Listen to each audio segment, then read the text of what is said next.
Donc, la conférence ce soir, elle est organisée en soutien avec l'Assemblée spirituelle des Bahaïs de Québec, organise des causeries depuis la COVID. Donc, on en avait organisé une en septembre dernier avec Baha'i, Nakjavani. Et maintenant, ce soir, on a la chance d'avoir une autre très belle conférence avec Peter Calkins qui approfondit une prière en particulier, un passage d'une prière. Et il va vous livrer un peu là, à l'aide des écrits Baha'i, son interprétation. Alors, pour ceux qui ne connaissent pas Peter, qui est Peter? Eh bien, il a été professeur, chercheur à l'Université Laval. Vous voyez à l'écran, il a fait beaucoup de recherches dans les pays économiquement moins développés comme l'Asie, l'Afrique. Il a obtenu son doctorat en économie agricole de l'Université de Cornell. Et Peter a enseigné dans plusieurs universités. Vous avez la liste ici, l'Université d'État de l'Iowa aux États-Unis, l'Université du Nord-Ouest en Chine. Il a fait une bonne partie de sa carrière à l'Université Laval.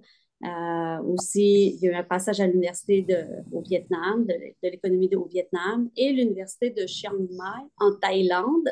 Excusez-moi pour la prononciation. Alors, par ses nombreux voyages, eh bien, Peter a approfondi sa spiritualité, il a rencontré plusieurs religions. Donc, ça a été un de ses sujets de recherche parce que Peter a une très grande curiosité intellectuelle. Alors, ça a été un très grand sujet de recherche, là, les croyances, les spiritualités, puis au niveau de sa découverte de la foi bahaï, eh bien, je pense que il a trouvé, si on veut, un certain équilibre par rapport à ce qu'il avait approfondi précédemment. Donc, comme je le disais tout à l'heure, Peter va nous offrir son point de vue, un point de vue bahaï, avec quelques éléments de réponse qui vont être sujets à discussion avec vous ce soir. Et il livre aussi une conférence sur la progression spirituelle au cours de notre vie sur Terre, comment lui donner sens. C'est un peu ça, tout ce qu'on cherche, hein, donner sens à ce que l'on fait en termes de capacité. Alors, juste peut-être un petit rappel, Peter va livrer sa conférence, c'est une trentaine de minutes. Par la suite, je vous demanderai de l'écouter tout au complet. Si vous avez des questions, puis vous avez peur de perdre les questions, vous pouvez toujours les écrire dans la boîte conversée ou les écrire sur une feuille de papier. Puis quand la conférence va être terminée, eh bien, on va tous se voir, tout le monde ensemble, puis on va pouvoir échanger et poser des questions à Peter par rapport à ce qu'il nous a partagé ce soir. Alors, sans plus tarder, je te laisse le micro, Peter. Merci beaucoup pour cette préparation. Merci beaucoup, chère Lise. Vous m'entendez bien? Oui, et merci à tous les amis d'être là par un beau vendredi soir. Je vais essayer de partager l'écran à ce moment-là.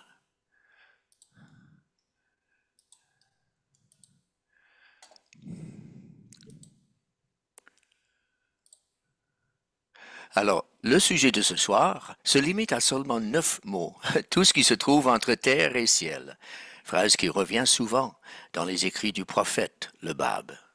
Depuis des années, quand on tombe sur ces mots dans nos réunions de prière, on se regarde un peu perplexe pour se demander ce que le Bab voulait dire au juste. Alors, depuis l'année passée, comme Lise vient de dire, j'en ai fait un projet de recherche personnelle. J'ai également consulté plusieurs amis, dont David Fauteux, Michael Power, Pierre Vaillancourt, ici présent, Madame Paulette Bodansen, la belle-mère d'une autre personne ici, et mon ami bouddhiste, André Lirette. Ce soir, je vais prendre, comme Lise vient de dire, 30 minutes pour vous présenter une synthèse de mes compréhensions à date. Ensuite, je vais ouvrir le micro pour vos commentaires, ajouts et mises en garde. Car moi aussi, je suis là pour apprendre 2 choses. De un, comment ouvrir le portail de l'espace entre terre et ciel. Et de deux, une fois le seuil traversé, comment y enrichir notre progrès spirituel. Pour commencer, lisons ensemble l'exemple suivant. Tous les royaumes du ciel, de la terre et de tout ce qui se trouve entre les deux appartiennent à Dieu, et son pouvoir est suprême au-dessus de toute chose. Il tient dans sa main les clés du ciel, de la terre et tout ce qui se trouve entre les deux. Tous les trésors de la terre, du ciel et de tout ce qui se trouve entre les deux lui appartiennent, et sa protection s'étend sur toute chose. Il fixe la mesure assignée à tous ceux qui sont dans les cieux et sur la terre et tout ce qui est entre eux. Il est le Seigneur du jugement pour tous ceux qui habitent aux cieux, sur la terre et où que ce soit entre les deux. Et à lui appartiennent toute gloire et majesté dans les royaumes de la révélation et de la création, et tout ce qui se trouve entre eux. Mais quelle est la signification de ces termes hautement métaphoriques surlignés en mauve? Royaume, clé, trésor, mesure assignée, habitant et royaume de la révélation. Notre première question devient donc, quels sont royaumes entre terre et ciel et où peut-on les positionner? J'excuse.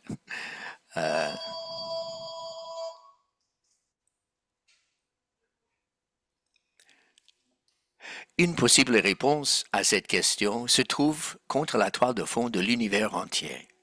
Abdu'l-Baha, le fils du fondateur de la foi Baha'i, a expliqué, bien avant la conception moderne d'un univers infini en expansion, que cet univers physique est infini. Et combien de plus sont les mondes de Dieu? Il n'y a pas de début ni de fin au monde matériel ou spirituel.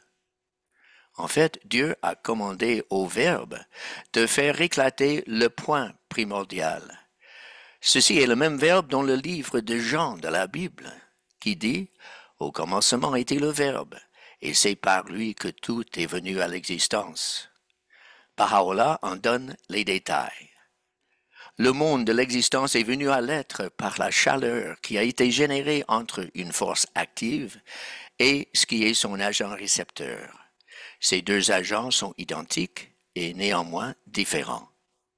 Voyez combien de termes clés de la citation correspondent à la théorie moderne du Big Bang, annoncée un demi-siècle plus tard. Et les deux agents mentionnés dans la dernière phrase pourraient également référer à la matière et à l'antimatière, les deux produits connus de l'explosion. Alors, loupe en main, cherchons notre petit monde insignifiant au sein de cette vaste mer d'existence. Tous les humains acceptent l'existence matérielle de notre planète, sauf peut-être les bouddhistes qui considèrent le monde matériel comme une illusion ou maya. Mais pour ceux qui croient en Dieu, les mondes terrestres et célestes se chevauchent, sont des vases communicants, et comme ça, ensemble, ils forment l'espace appelé terre et ciel. L'objectif des croyants ici-bas devient de quitter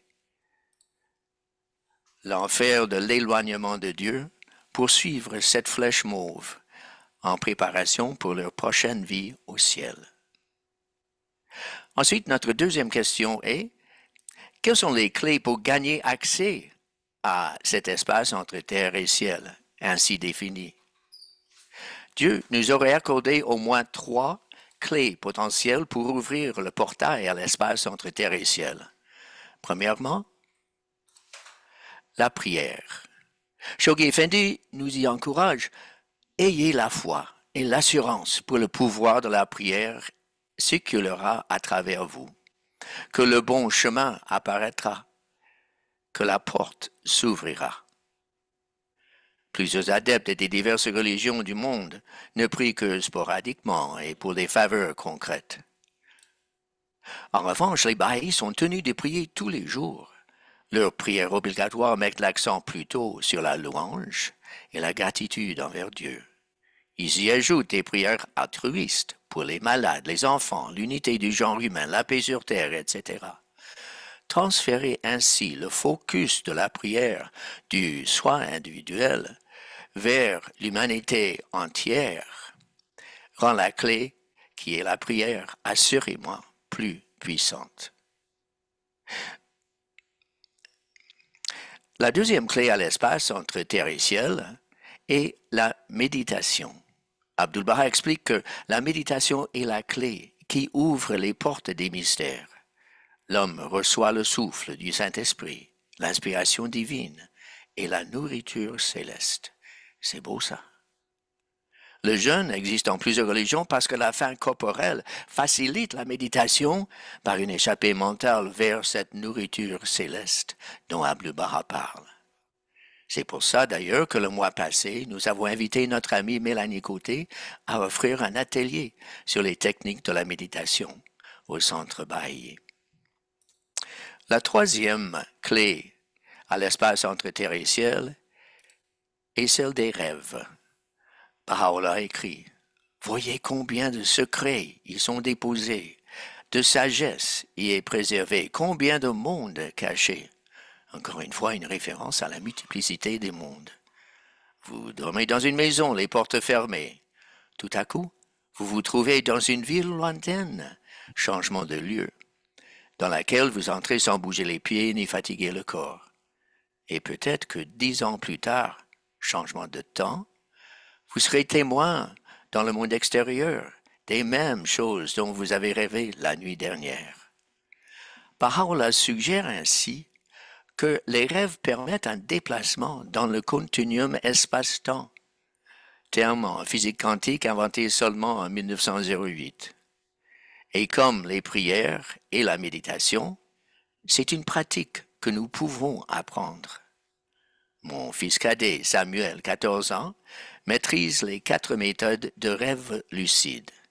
Il a tenu un journal quotidien pendant 2 ans qui confirme que le rêveur lucide est capable de contrôler depuis l'intérieur de son rêve non seulement ce qu'il fait, mais le moment et le lieu sur le continuum espace-temps. Ce déplacement espace-temps offrirait aussi un moyen de concilier la réincarnation de l'hindouisme, bouddhisme, avec le concept baha'i, chrétien et islamique d'une seule vie sur cette terre. Mujahid Momen nous explique d'abord que la réincarnation était un ajout tardif à la théologie hindoue, peut-être pour faire accepter aux intouchables l'idée de rester leur vie entière dans un caste inférieur. Mais si le temps et le lieu ne sont pas vraiment séquentiels, notre conscience peut exister parallèlement dans ces autres mondes que Baha'u'llah qualifie de cachés. Les expériences y vécues pourraient ressembler à des souvenirs du passé, mais pourraient être en cours ailleurs dans le présent. Ah oui, quelqu'un m'a demandé si une expérience de mort évidente ne servirait pas de quatrième clé pour ouvrir l'espace entre la terre et le ciel. Moi, je la placerai plutôt ici, tout à fait en haut, à l'entrée même du ciel. Mais nous pouvons quand même choisir d'en faire l'expérience. Selon plusieurs théoriciens modernes, à l'époque de Jésus, le baptême était réservé aux adultes, pas aux bébés, et consistait en une noyade volontaire pendant 3 ou 4 minutes. Des dizaines de milliers de personnes ont marché des semaines pour expérimenter, sous les mains de Jean-Baptiste, non pas juste une aspersion symbolique, mais un aller-retour complet à l'autre vie. Jésus aussi. Le chapitre Matthieu 3 le confirme. Dès que Jésus était baptisé, voici que les cieux s'ouvrirent. Il vit l'Esprit de Dieu descendre comme une colombe. Bon, supposons maintenant que, en utilisant une de ces clés, on soit vraiment perché sur le seuil, sur le portail de cet espace entre terre et ciel. Alors, à ce moment-là, vous avez 2 alternatives. La première est de retourner dans le monde des humains pour servir les autres, parce que la religion est en fin de compte une méthode d'essai et erreur pour découvrir ce qui marche pour le bien du monde et pour distinguer entre vrai et faux. Mais quelles actions choisir? D'une part, les 3 clés nous engendrent des inspirations et intuitions Parce que, comme l'a souligné le gardien, Shoghi Effendi, la prière et la méditation sont inséparables de l'action. D'autre part, Baha'u'llah nous invite à plonger dans l'océan de ses paroles, afin d'y découvrir les perles de sagesse les plus utiles. L'alternative à l'action dans ce monde est d'amorcer la traversée vers le haut de l'espace entre terre et ciel en suivant la flèche mauve. Et idéalement dans un deuxième temps, parce qu'il existe une boucle de rétroaction entre le service et le développement spirituel qui peut, dans la lance-pierre, nous catapulter loin à l'intérieur de l'espace entre terre et ciel. Et à ce moment-là, la troisième question se pose. Quels sont les trésors à découvrir à l'intérieur de l'espace entre terre et ciel? Une première réponse vient avec l'idée, la métaphore de vallée mystique.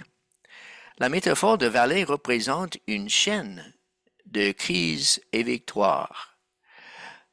Remonter l'autre versant n'est guère facile, mais seulement si on arrive à la crête pourra-t-on replonger dans la vallée suivante, ou même explorer les vallées dans n'importe quel ordre.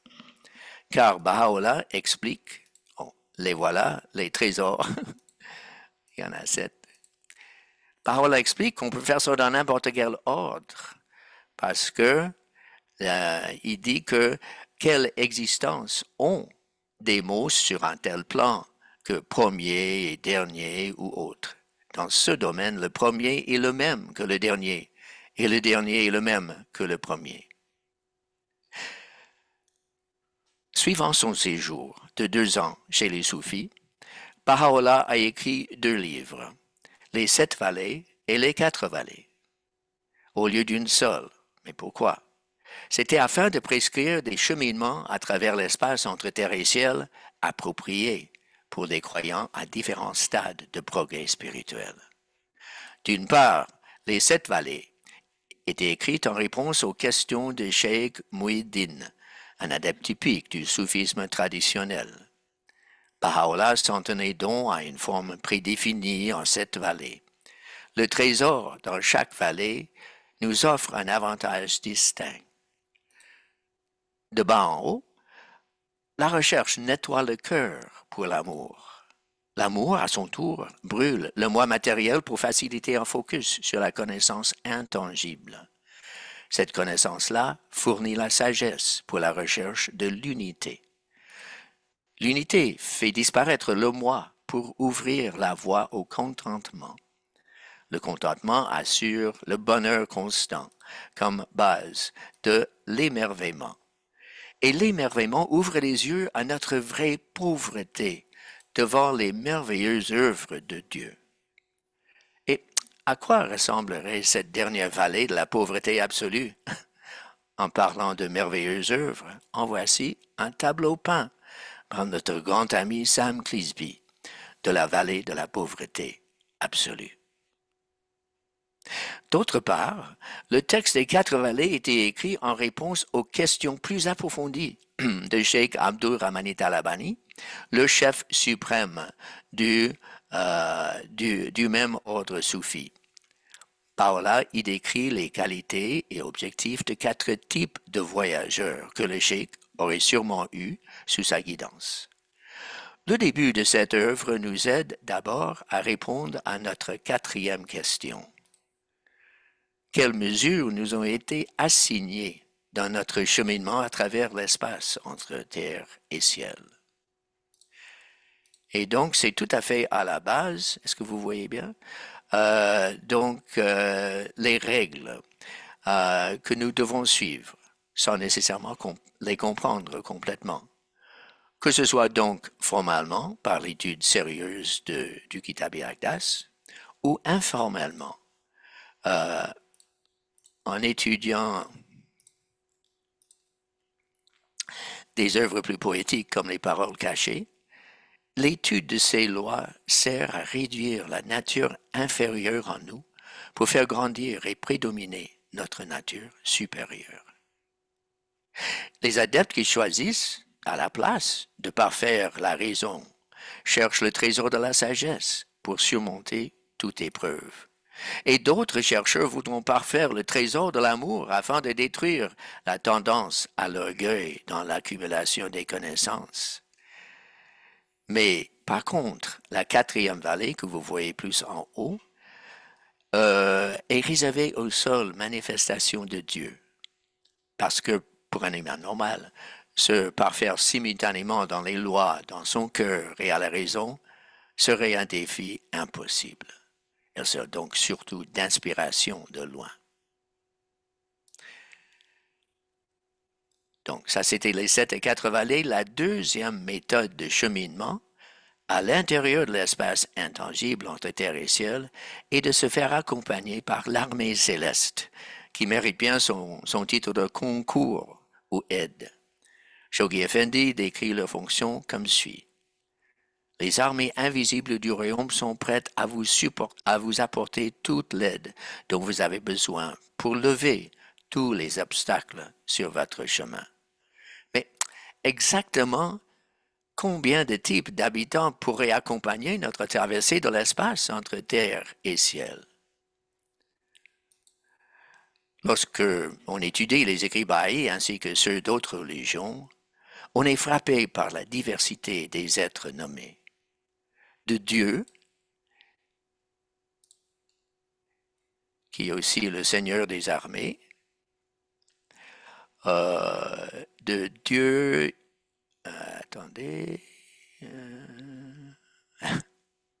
émane le Verbe, qui a créé l'univers. Donc, c'est le même qu'on vient de voir au début. Et le Saint-Esprit, chargé de passer cette parole aux hommes par la bouche des prophètes successifs. Donc, le Verbe donne des consignes spécifiques à chaque manifestation et le Saint-Esprit habite le corps et l'esprit des messagers. Mais ces messagers-là ne peuvent pas communiquer toute la vérité, toute la parole. Et donc, ils agissent comme des miroirs. Et Baha'u'llah, étant le plus récent des messagers, incorpore aussi dans ses messages toutes les vérités des messagers précédents. Au-dessous d'eux, il y aurait une multiplicité d'anges et de gardiens. Et encore plus près de nous, nous pouvons nous inspirer des martyrs héroïques qui sont restés forts dans leur foi jusqu'aux derniers instants de leur vie. Et enfin, encore plus proche de notre réalité actuelle, nous pouvons communiquer avec les âmes de nos amis et proches défunts qui viennent nous rencontrer dans l'espace entre terre et ciel. Et la troisième méthode de cheminement à travers cet espace s'opère par la perception croissante de l'être suprême. Geste primordial parce que la courte prière obligatoire nous rappelle notre devoir de connaître et aimer Dieu. Donc, quels sont les royaumes de la révélation comme distincts de ceux de la création? Voilà. Donc, sur la toile de fond du plus grand nom, un peu vague, il faut rendre ça beaucoup plus clair. Alors, le cinquième et le plus bas des royaumes de la révélation est Nasut, qui connecte le royaume de la révélation à celui de la création. Donc, les graines minérales, végétales et animales ont agi en laboratoire par excellence pour les scientifiques au fil des siècles. Trouver les lois scientifiques est une manière d'adorer la création divine. Mais spirituellement aussi, la diversité et la majesté de la création peuvent nous émerveiller. Les Japonais passent leur vie à perfectionner leur âme en méditant sur les bourgeons de cerisier et des jardins de roches. Et les autochtones d'Amérique vont jusque voir la terre comme leur mère. Le quatrième royaume de la révélation ou la perception de Dieu est Malakut, le royaume des anges et le ciel de miséricorde. Il nous ouvre à la pensée mystique qui nous aide à percevoir Dieu en dépassant les 5 sens du royaume précédent.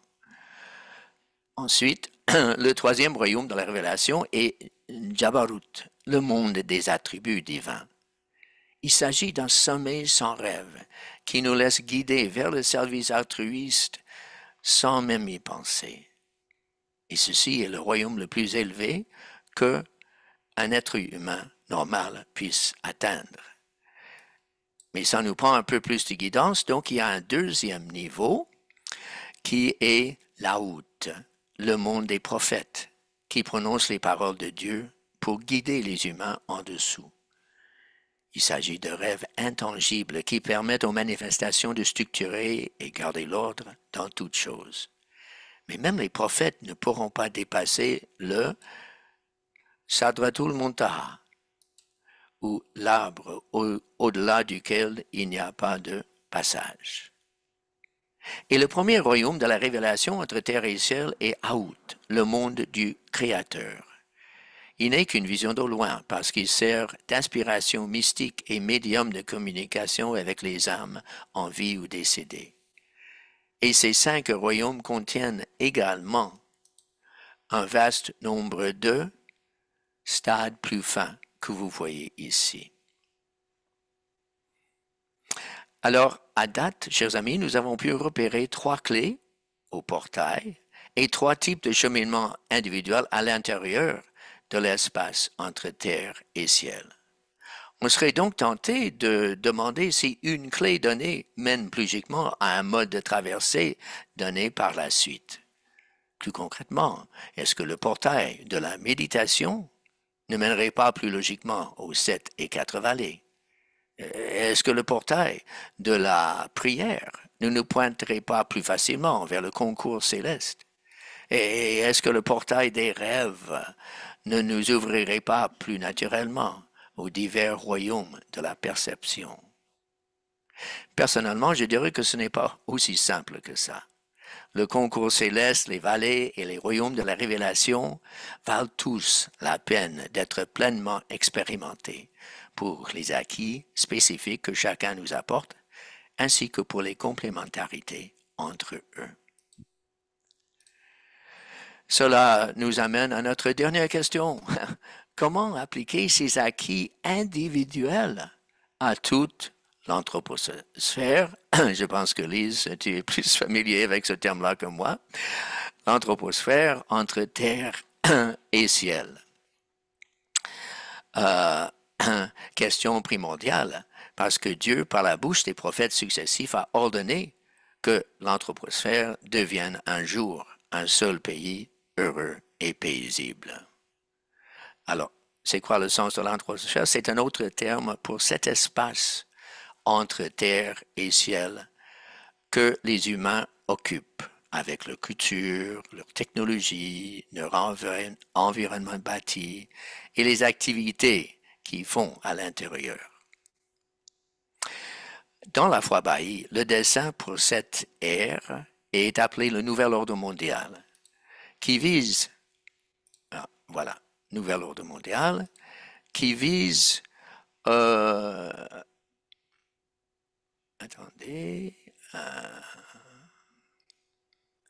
plus grande paix pour le bonheur du monde et le bien de l'humanité. Alors, si l'ordre mondial de Baha'u'llah se qualifie de nouveau, à quoi ressemblait la structure des anciens ordres mondiaux? Nous pourrions le comparer à d'anciens ordres politiques, tels l'Empire romain ou l'ère coloniale européenne, ou le comparer aux ordres moraux, tels le Vatican du christianisme ou le charia de l'islam. Mais l'ordre mondial de la Chine antique semblerait une meilleure référence, parce qu'il combinait la politique pratique avec la moralité confucianiste. Et tout comme la moindre et la plus grande paix, l'ordre mondial de la Chine antique se déroulait en 2 temps, la moindre prospérité et la grande harmonie. Imaginons donc qu'il y a environ 5000 ans, un érudit chinois anonyme s'est assis avec son pinceau pour inventer un pictogramme qui représente le concept intangible d'ordre mondial. Il a dû commencer avec un trait pour la Terre, et un autre trait pour le ciel parce que l'ordre mondial se passe entre terre et ciel. Puis, il a ajouté un trait au milieu pour représenter les humains. Mais si ces trois entités restaient séparées, le chaos, l'opposé de l'ordre, s'ensuivrait. Alors, il les a reliées par un trait vertical ou pilier, ce qui a complété son invention du pictogramme pour empereur. Le problème, c'est que le pilier sur lequel la moindre prospérité chinoise reposait consistait en les 5 grandes inégalités de la philosophie confucianiste. La femme était soumise au mari, le cadet était inférieur à l'aîné, et ainsi de suite. C'était une société de paix, mais basée sur l'inéquité, l'inégalité. L'ordre de Baha'u'llah est tout le contraire. Une vision du futur basée sur la stricte égalité. Les détails en sont tellement riches qu'à la place d'un seul pilier, il nous en faut au moins 3. L'équité économique, la justice sociale et la gouvernance morale. Ces 3 piliers sont ancrés, bien sûr, dans la terre et soutiennent le ciel. En clair, le mandat de l'homme vers la terre devient donc d'en préserver la diversité et l'équilibre. Et en retour, il méritera l'énergie spirituelle que la nature nous redonne. Et le mandat de l'homme envers le ciel devient de s'y préparer en suivant notre flèche mauve du début, tout en dialoguant avec les adeptes d'autres religions et leur accordant la liberté de croyance. Alors, la spiritualisation de l'économie, selon le modèle de Baha'u'llah, passe par égaliser les salaires entre les femmes et les hommes, réduire les écarts de richesse entre les extrêmement riches et les extrêmement pauvres, résoudre les problèmes de la spéculation et la financiarisation où rien n'est produit, ainsi que d'autres mesures.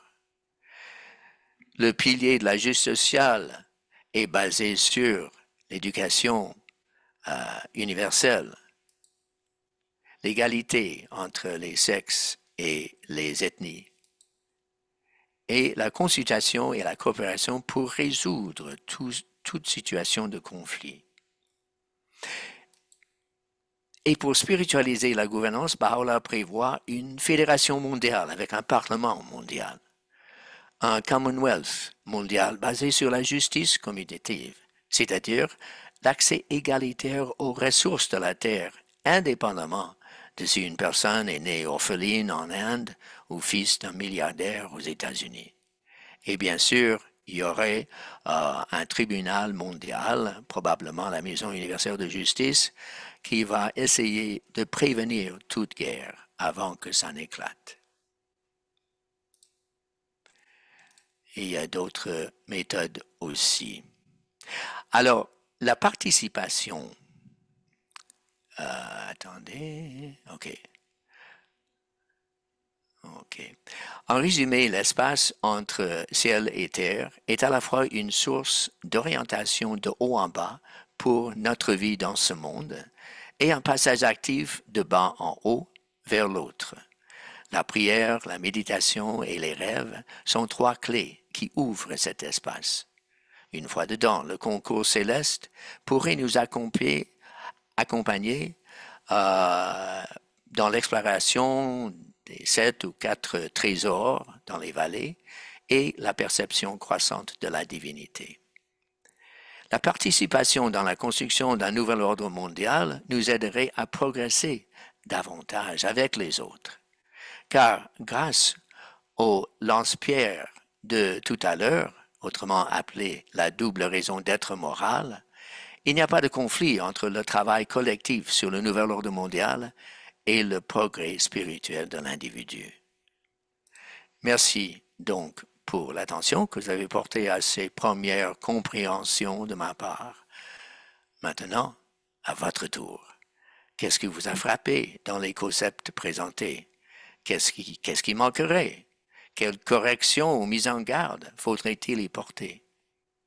Mais surtout, Je vous souhaite que la prochaine fois que vous prononcerez ou entendrez les 9 mots, tout ce qui se trouve entre terre et ciel, des images plus nombreuses et plus claires vous surgiront à l'esprit. Moi, ce que je veux dire, c'est ça, Peter, t'as ouvert une porte, là. Ouais, T'as vu, les gens sont comme réchauffés, sont allumés, puis ouais, euh, donc je voulais vraiment te remercier parce que je sais que tu as énormément travaillé sur cette présentation-là. Comme Odysseus t'a mis la table, je crois que ça va faire le fruit de beaucoup de réflexions, de méditation aussi chez les amis ici présents ce soir. merci.